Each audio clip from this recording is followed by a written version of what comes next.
अस्सलाम वालेकुम स्टूडेंट्स। अब लास्ट क्वेश्चन है एक्सरसाइज 3.2 का क्वेश्चन नंबर 17। इसका पहला पार्ट है। अच्छा, इसमें करना ये है कि find the continued product by using the relevant formulas, यानी इनके अलग अलग फार्मूलाज हैं, उनको इस्तेमाल करते हुए हमने इनके प्रोडक्ट को फाइंड करना है। 2x² + 3y² multiplied by 4x4 minus 6x² y² + 9y4। जी, तो ये क्वेश्चन मैंने लिख लिया है यहाँ पर। अच्छा, सबसे पहले आप जो है इसमें देखें कि फ़ॉर्मूला लगेगा कौन सा। जब हमें फ़ॉर्मूला पता होगा तब इसको हम आसानी से हल कर सकते हैं। यहाँ पर मैं एक आपको बात बता दूँ, जो क्वेश्चन 16 था उसकी भी यही बात है, क्वेश्चन 17 में भी यही बात है। एक चीज़ को आप याद रख लें, कुछ भी करने की ज़रूरत नहीं है। अगर सिर्फ हम इसका क्यूब निकाल लें ना, यानी 2x² + 3y² का अगर हम क्यूब रूट निकाल लें इसका पहली टर्म का, तो वो भी हमारा आंसर हो जाता है। मिसाल के तौर पे आप देखें, 2 का क्यूब होता है 8 और x 2 पावर 3 6, ठीक है। फिर 3 का क्यूब होता है 27, ठीक है। और y पावर 2 है, मल्टीप्लाई करो 3 के साथ तो 2 3 6।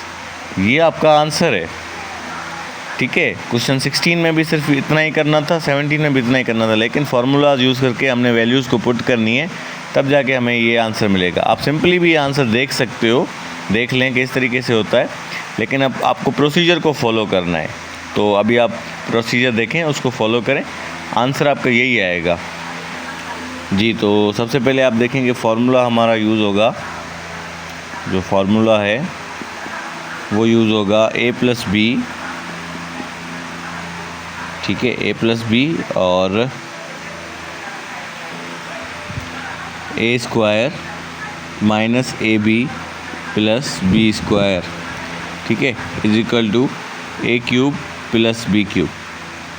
ये फार्मूला यूज़ होगा। इसको इस तरीके से भी आप लिख सकते हैं कि a³ + b³ को आप पहले लिख लें, बाद में सारा लिख लें, ठीक है। इस तरीके से भी हो सकता है, लेकिन इस तरीके से भी हो सकता है।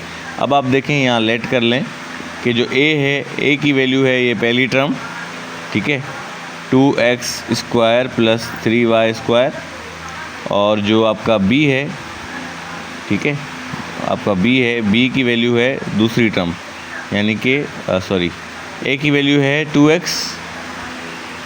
a की वैल्यू सिर्फ 2x है, और एंड b की जो वैल्यू है वो सिर्फ है दूसरी जो टर्म है हमारी 3y², ठीक है। a की वैल्यू ये है, b की वैल्यू ये है। सिर्फ आपने क्या करना है, इनको जो है वैल्यूज़ को फार्मूला में पुट करना है। अब a + b है, तो यानी कि 2x² + 3y², ये हमारा a + b हो गया। फिर a² है, तो इसलिए हम ये वाली ब्रैकेट यूज़ करेंगे, फिर a² लिखेंगे, यानी 2x² माइनस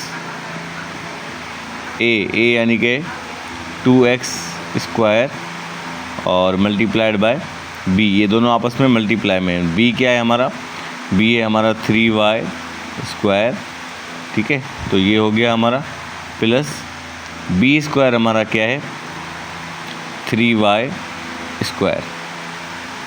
ठीक है। ये सारा हमने ये फार्मूला में जैसे फार्मूला था वैसा हमने इसको पुट कर लिया है, ठीक है। अब हमें इक्वल दे के ये आगे ये इसको भी पुट करना है। मेरे पास जगह नहीं है, इसलिए मैं यहाँ पे लिख रहा हूँ। तो इक्वल दे के a³ हमारा क्या हो जाएगा 2x³, ठीक है, प्लस b³ हमारा हो जाएगा 3y² का क्यूब, सही है। अब इसको हम सॉल्व करेंगे, ये जैसा है वैसा लिखेंगे, 2x² + 3y², ये जैसा था वैसा लिख लिया। फिर हमने इसको सॉल्व करना है, 2 को 2 टाइम्स हम करेंगे तो 4 हो जाएगा, x का पावर भी 4 हो जाएगा, ठीक है, माइनस फिर अच्छा इसको अभी ब्रैकेट बंद ना करें, माइनस ये मल्टीप्लाई में आपस में, तो 2 3 हो जाएगा 6x² y², ठीक है। ये x² y² सेम आ जाएगा, और फिर आपका है प्लस 3y², ठीक है। 3y² का आपने क्या करना था, स्क्वायर करना था। तो 3 3 ज़ा 9y का 4, ये हमारा जवाब आ गया इस पूरे का।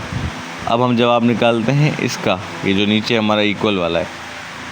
तो 2 को 3 टाइम्स करेंगे तो जवाब आ जाएगा हमारा 8x का 6 प्लस 3 को 3 टाइम्स करेंगे तो जवाब आ जाएगा 27y का 6। मैंने आपको कहा था कि यही जवाब आएगा। 2 को 3 टाइम्स यानी 2 का क्यूब निकालना है, x स्क्वायर को 3 से मल्टीप्लाई करना है तो आ जाएगा 2 का क्यूब 8 और x 2 3 ज़ा 6 और फिर 3 का क्यूब 27 y 6। ठीक है, आंसर हमारा यही आना था, बस इस प्रोसीजर को फॉलो करना था।